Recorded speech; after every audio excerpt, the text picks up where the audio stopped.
بسم اللہ الرحمن الرحیم۔ السلام علیکم۔ اعمال کا دار و مدار نیتوں پر ہے۔ حضرت ابو ہریرہ رضی اللہ تعالیٰ عنہ سے روایت ہے کہ رسول اللہ صلی اللہ علیہ وآلہ وسلم نے فرمایا کہ گھوڑوں کے مالک تین طرح کے لوگ ہوتے ہیں۔ بعض لوگوں کے لیے وہ باعث اجر و ثواب ہیں، بعضوں کے لیے وہ صرف پردہ ہیں اور بعضوں کے لیے وبال جان ہیں۔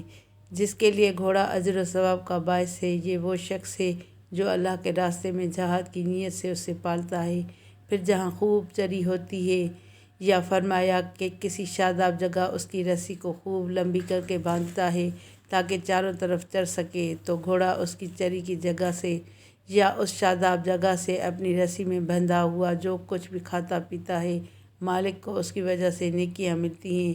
اگر وہ گھوڑا اپنی رسی توڑا کر ایک زغن یا دو زغن لگائے تو اس کی لید اور اس کے قدموں کے نشانوں میں بھی مالک کے لیے نیکیاں ہیں، اور اگر وہ گھوڑا نہر سے گزرے اور اس میں سے پانی پی لے تو اگرچہ مالک نے پانی پلانے کا ارادہ نہ کیا ہو پھر بھی اس سے اسے نیکیاں ملتی ہیں۔ دوسرا شخص وہ ہے جو گھوڑے کو فخر دکھانے اور اہل اسلام کے دشمن میں باندھتا ہے، تو یہ اس کے لیے وبال جان ہے۔